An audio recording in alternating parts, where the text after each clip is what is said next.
ప్రభువును ప్రియ రక్షకుడైన దేవుని పేరట మీ అందరికీ శుభాభివందనములు తెలియజేసుకుంటున్నాను. జీసస్ ను క్రియేషన్ మినిస్ట్రీస్ ద్వారా ఈ రీతిగా ప్రతిరోజు అనుదిన ఆహారమును మీతో పంచుకోవడానికి దేవుడిస్తున్న కృపను బట్టి దేవునికి ఎనలేని కృతజ్ఞతలు. ప్రియులారా, అందరూ ఎలా ఉన్నారు? బాగున్నారా? ప్రతిదినము ఈ యొక్క అనుదిన ఆహారం ద్వారా బలపడుతున్న మిమ్మల్ని అందరినీ బట్టి మేమెంతగానో దేవుణ్ణి స్తుతిస్తున్నాం. మీ అందరి కొరకు మేము ప్రార్థిస్తున్నాం. వాక్య ధ్యానంలోనికి మనం వెళ్దాము. సంఖ్యాకాండము 12వ అధ్యాయము 4వ వచనం నుండి 9 వచనములు. యెహోవా మీరు ముగ్గురు ప్రత్యక్షపు గుడారమునకు రండని హఠాత్తుగా మోషే, అహరోను, మిరియాములకు ఆజ్ఞ ఇచ్చెను. ఆ ముగ్గురు రాగా యెహోవా మేఘస్తంభములో దిగి ప్రత్యక్షపు గుడారం యొక్క ద్వారము నద్ద నిలిచి అహరోను, మిరియాములను పిలిచెను. వారిద్దరూ రాగా ఆయన, నా మాటలు వినుడి. మీలో ప్రవక్త ఇండినేడలా యెహోవానకు నేను దర్శనమిచ్చి అతడు నన్ను తెలుసుకొనున్నట్లు కలలో అతనితో మాట్లాడుదును. నా సేవకుడైన మోషే అట్టివాడు కాడు. అతడు నా ఇల్లంతటిలో నమ్మకమైన వాడు. నేను గూఢభావములతో కాదు, దర్శనమిచ్చి ముఖాముఖిగా అతనితో మాట్లాడుదును. అతడు యెహోవా స్వరూపమును నిదానించి చూచును. కాబట్టి నా సేవకుడైన మోషేకు విరోధముగా మాట్లాడుటకు మీరేలా భయపడలేదనెను. యెహోవా కోపము వారి మీద రగులు కొనగా ఆయన వెళ్లిపోయెను.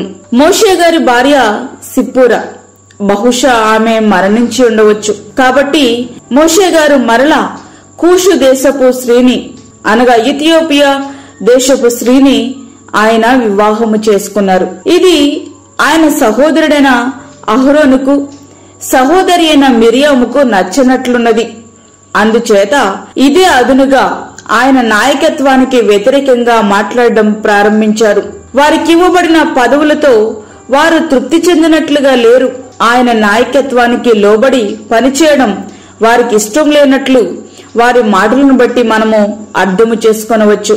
అయితే భూమి మీదున్న వారందరిలో మిక్కిలి సాత్వికుడైన మోషే గారు మాత్రం ఒక్క మాట కూడా మాట్లాడకుండా మిన్నకుండిపోయారు. అయితే దేవుడు అక్కడ జోక్యం చేసుకున్నట్లుగా మనకిక్కడ స్పష్టంగా కనబడుతూ ఉంది. మేఘము ఆ ప్రత్యక్ష గుడారం మీద నుండి ఎత్తబడింది. అప్పుడు మిరియాముకు హిమం వంటి తెల్లని కుష్టు సంభవించింది. అహరోనుకు ఎట్లాంటి శిక్ష రాలేదు అంటే మోషే గారి మీద తిరుగుబాటుకు ప్రధాన కారణం మిరియామియే అయ్యుండవచ్చు. మిరియామును చూచిన అహరోను ప్రాణం తల్లడిల్లిపోయింది. ఈ పరిస్థితికి కొంత కారణం నేను కూడా అయ్యుండొచ్చని అతనికి అనిపించిందేమో. మోషే గారి పట్ల నిజమైన పశ్చాత్తాపాన్ని అక్కడ ఆయన తెలియచేస్తా ఉన్నారు.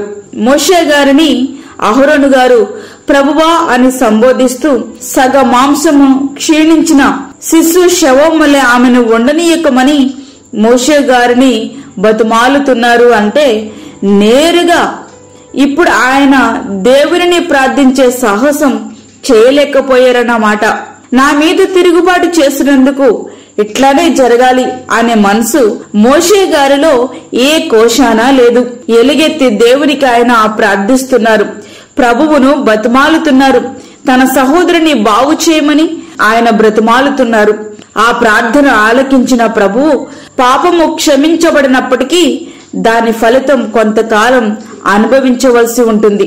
కాబట్టి ఆమె 7 దినములు పాళెం వెలుపల ప్రత్యేకముగా ఉండి ఆ తర్వాత సమాజంలో చేరవచ్చని దేవుడు సెలవిచ్చారు. ప్రియా స్నేహితుడా, వాక్యముంటినటువంటి ప్రియా దేవుని బిడ్డ, కుటుంబములో గాని, సంఘములో గాని, సమాజములో గాని దేవుడు నిన్ను ఏ స్థితిలో ఉంచితే ఆ స్థితిలోనే సంతృప్తి, నమ్మకం కలిగి ఉండు.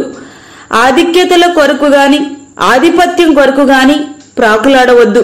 నిజముగా దేవుడు తాను ప్రత్యేకపరుచుకున్న సేవకుల మీద తిరుగుబాటు చేసే ప్రయత్నం ఎన్నడూ చేయొద్దు. వయసులోను, జ్ఞానములోను నీకంటే వారు తక్కువ వారే కావచ్చు, కానీ దేవుడు అతనిని ప్రత్యేకపరుచుకున్నాడని, దేవుడు వారిని ఏర్పరచుకున్నాడని నీవు మాత్రం మర్చిపోవద్దు. అతని వెనుక బలము, బలగము లేకపోవచ్చు, కానీ బలవంతుడైన దేవుడున్నాడు. ఆయన కలుగు చేసుకోవడం అత్యంత ప్రమాదకరం. అదే సమయంలో తన మీద తిరుగుబాటు చేసినప్పటికీ క్షమించి ఆమె కొరకు ప్రార్థించినట్టు మనసు మనము కలిగి ఉండాలి. ప్రభు మనకు నేర్పించినది ఇదే కదా. నేను మీతో చెప్పునదేమనగా, మీరు పరలోకమందున మీ తండ్రికి మీరు కుమారులై ఉండినట్లు మీ శత్రులను ప్రేమించుడి, మిమ్మల్ని హింసించు వారి కొరకు ప్రార్థన చేయడి. మత్తయి సువార్త 5వ అధ్యాయము 44వ వచనం. అట్టి రీతిగా మన జీవితాలు సిద్ధపరచుకుంటూ దేవునికి ఇష్టమైన వారుగా తగ్గించుకుని దేవుని రాజ్యము కొరకు మనం సిద్ధపడదాం. అట్టి కృపా ధన్యత ప్రభు మనకి అనుగ్రహించునుగాక.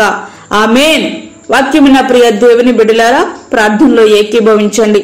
పరిశుద్ధమైన తండ్రి, ప్రేమగల యేసు ప్రభువా, శ్రేష్టమైనటువంటి మరి ఒక దినాన్ని మా జీవితంలో మీరు అనుగ్రహించారు. నీకు వందనాలు. ఈ దినమంతటి కొరకు మీరు మమ్మల్ని సిద్ధపరచండి ప్రభువా. ప్రతి విధమైన శోధన, కీడు, ప్రమాదము, తెగుల నుండి మీరు మమ్మల్ని తప్పించండి. ఈ దిన అవసరతలు తీర్చండి, దిన అక్కరలు తీర్చండి. బయటికి వెళ్తున్నప్పుడు వస్తున్నప్పుడు నీ కాపుదల, నీ సన్నిధి, నీ భద్రత మాకు మా కుటుంబాలకు మీరు అనుగ్రహించండి తండ్రి. అలాగే దూరదేశంలో ఉండి ఈ యొక్క వాక్యమును విని ప్రార్థనలో ఏకీభవిస్తున్న బిడ్డలందరినీ మీరు జ్ఞాపకము చేసుకునండి. వారికి తగ్గ కృపను, ఆశీర్వాదమును, దీవెనను దయచేయండి ప్రభువా. గర్భిణీ స్త్రీలను, చంటి బిడ్డలను, వృద్ధులను మీరు జ్ఞాపకము చేసుకునండి. హాస్పిటల్లో ట్రీట్మెంట్ తీసుకుంటున్నటువంటి వారిని మీరు జ్ఞాపకము చేసుకునండి. వారిని ముట్టండి, నీ చిత్తములో వారిని రక్షించండి ప్రభువా. అలాగే మా దేశ నాయకులను మీరు జ్ఞాపకం చేసుకునండి. వారు నీతి న్యాయములతో పరిపాలించుటకు సహాయం ఇచ్చేయండి. ఈ దినమంతటికి కావలసిన నీ కృపను సమృద్ధిగా మాకు దయచేసి వాక్యమైన ప్రతి ఒక్కరిని కూడా నీకు ఆత్మతో నింపి బలపరిచి నీ కృప మమ్మల్ని ఆవరించినట్లుగా సహాయం చేయమని యేసు పరిశుద్ధ నామమున అడిగి వేడుకుంటున్నాము తండ్రి. ఆమేన్. ఈ యొక్క వర్తమానములు ప్రతి దినము పంపించబడతా ఉన్నాయి. ఎవరికైనా ఈ వర్తమానములు రానట్లయితే మీరు మమ్మల్ని సంప్రదించవచ్చు. మీ యొక్క ప్రార్థన అవసరతలు మాకు తెలియచేయండి. మా ఫోన్ నంబర్ 9177377559. దేవుడు మిమ్మును మీ కుటుంబమును దీవించునుగాక. ఆమేన్. దేవుని సేవలో మీ సహోదరి అన్నామణి సాల్మన్.